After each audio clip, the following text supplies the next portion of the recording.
didn't finish it probably the way we wanted to as far as the fourth quarter. But fortunately, we were able to score enough, in the first three that, we're in a position to do that. But, there's still things to clean up. But what did he do in that game that he emphasizes and you emphasize with him? I think it just talk about aggressively taking what they give us, and I think that was kind of his mentality. He was really decisive, very convicted in what he was doing. Took charge of it. When they gave him shots, he took them, and when they didn't, he found some checkdowns and some things to keep us moving. Kellen, how long do you think it takes before you have a resume so coaches have sort of an idea of what your tendencies are? Yeah, I don't know. I guess maybe a few games. I'm sure we'll create tendencies, and you probably should have tendencies. That means you feel good about certain things. So we'll get that going as this thing progresses, and then obviously it's our job to kind of balance those things out and play within those. Is that something that's already on your mind a little bit, the fact that you are putting tape out there and what you have to do to kind of think about that? Yeah, it's part of the process. We'll, it's one game in, so a lot of new things, certainly potentially as this thing continues to progress, and then you just got to be aware of things you're running, all your tendencies, and, some tendencies you want to have so you can break them. Some tendencies are just natural because you feel really good about certain things. How much attention do you pay to analytics? Analytics, yeah, I like it. I'm 31, so it's kind of raised maybe around some of the numbers and all that sort of stuff. And I think it's fascinating stuff. At the end of the day, you got to use it as part of the process. You got to still recognize the football aspect and the gut feel, so to speak. But I've always loved the analytics aspect of it. Has that led to maybe an increase in the play action?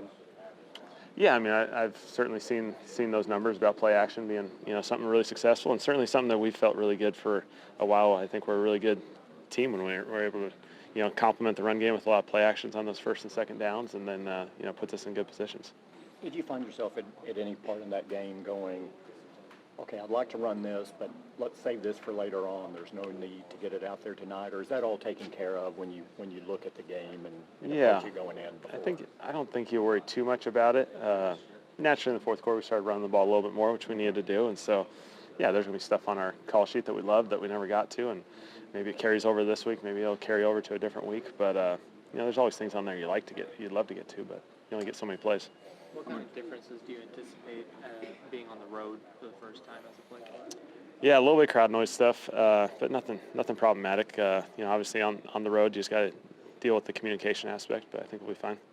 Deron Payne consistently clogs holes at the line of scrimmage. What challenges does he present to the running game? Yeah, they're really good up front. Obviously, they've invested in the front with all the picks up there, and they're really, really good. And so, I think they're challenging. They're tough. They're really stout, and so hopefully we can find some ways to run the ball and still have success. Kellen, do you go into the matchup and look at the particular opponent when you determine pregame run-pass ratio you'd like to achieve? I think naturally you always want balance, but at the end of the day, you kind of got to have a feel for hey, if they're going to try and defend something, we're just going to go the other way, and we'll throw the rock a little bit, and eventually, like the game last week, I think ultimately at the end of the game it balanced itself out. We were probably throwing it a little bit early. They're giving us some loaded boxes, so to speak, with a lot of guys in the box, so we're going to throw the rock. You talked about after the game the comfort that the players had with the no-huddle offense, being as how they had done that in college, in high school and college both, and coming up.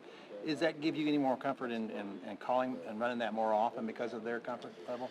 Yeah, I think guys are really comfortable in the no huddle. I think there's a few times we called huddle plays and Dak just kind of stayed on the ball and did them in no huddle. It's never something we necessarily talk about, but he knows how to do it and he can handle it, and everyone's comfortable with it. And so it's nice blending, being in the huddle, being able to move and do some of the shift stuff that we've done, and then being able to get on the ball here and there. DeMarcus mentioned to us yesterday that when he got to Boise State, one of the first things he heard about was you and that playbook you had around 11 years old. Tell us a little bit about that and what plays. I didn't know DeMarcus when I was 11, so I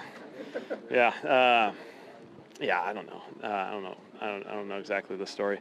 I was around football for a long time as a kid. So my dad was a high school coach. I was in the football around him all the time, and so you're around different teams and different aspects. And I was going into Boise State as a player, so found a way to start learning the offense. Did you go in there with plays written down that you were interested I just found what their playbook of theirs and started learning it, and then said, hey, does this relate in any way? And they said, yeah, it's actually our playbook. So, yeah, it worked.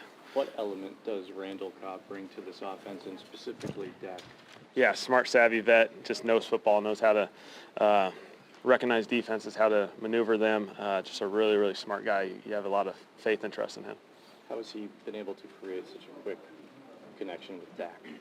Yeah, I think it's just that smart, savvy football level that he plays with. He's a guy that asks really good questions. Does he have a quarterback background? Yeah, he played quarterback. Yeah, he played quarterback in high school and then a little bit in Kentucky. So you can kind of recognize he kind of sees the big picture and all that good stuff. And so, it's been awesome having him here.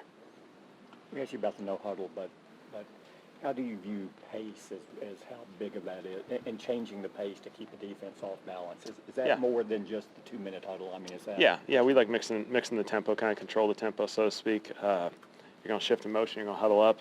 We still want to get in and out of the huddle quickly, even when we huddle up. And so we have time still at the line of scrimmage, and then when we need to, we can get on the ball and mix that up a little bit. Have you heard what Dak had to say about you after the game from your all's first year together? I did He not. was a little bit demoralized being around you because He your didn't say knowledge of the offense and things along those lines, and he's fighting for that job, and he's watching you. Yeah, I didn't have the arm that Dak has, so you had to trust it and throw it early. No. Accuracy?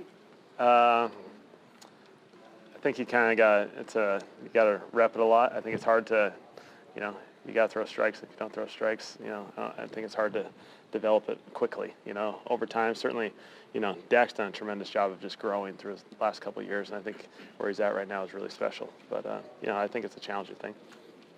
How much do your Boise years influence what you do now? Yeah, good years. Certainly, kind of a foundation piece of kind of the way I view football a little bit, just because of the experience there. And, there's a really good coaching staff, really good guys. A bunch of them are all head coaches all over the country. And so, we had a lot of success, and I felt like I learned a lot while I was there. I don't know if you've been asked this. How old were you when you drew up your first play? I don't know. Guess I started playing football at 9. So 9 years old, maybe. I was playing, yeah, maybe, yeah. It's a great question. It's a great question. I should call my mom. I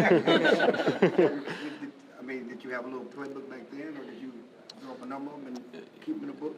Yeah, I think. Realistically, I don't know if I drew anything back then, but I think in high school you start kind of getting into the coaching aspect. My dad was a high school coach, so I was always around it, and so something I kind of always looked towards potentially pursuing. Did you play video games like Madden or anything? A little bit, yeah. Did that have any influence? Because I know they put plays in there that's kind of sophisticated. Did that Yeah. have any influence on you at all? A little bit, maybe. I don't know. Yeah, certainly that's the age that I grew up in, playing Madden, NCAA football, and all that sort of stuff, and that's the way we were raised, Did you used to dominate your friends? I wasn't bad. It's just hard to play as like Boise when you're playing with the quarterback. You get mad when they throw a pick. You can't blame yourself, so it's a little tough. Do you see the college game matriculating up as far as offenses into the NFL more and more? Yeah. I think certainly some of the college aspects. I think they're becoming more and more prevalent. Just people are in the gun. People are spreading it out more. There's big, huge people in the NFL, and so when there's times where you got to throw a bunch of big, huge people in there and pound it. But then sometimes let's spread this thing out and let's use some space. After the first game today.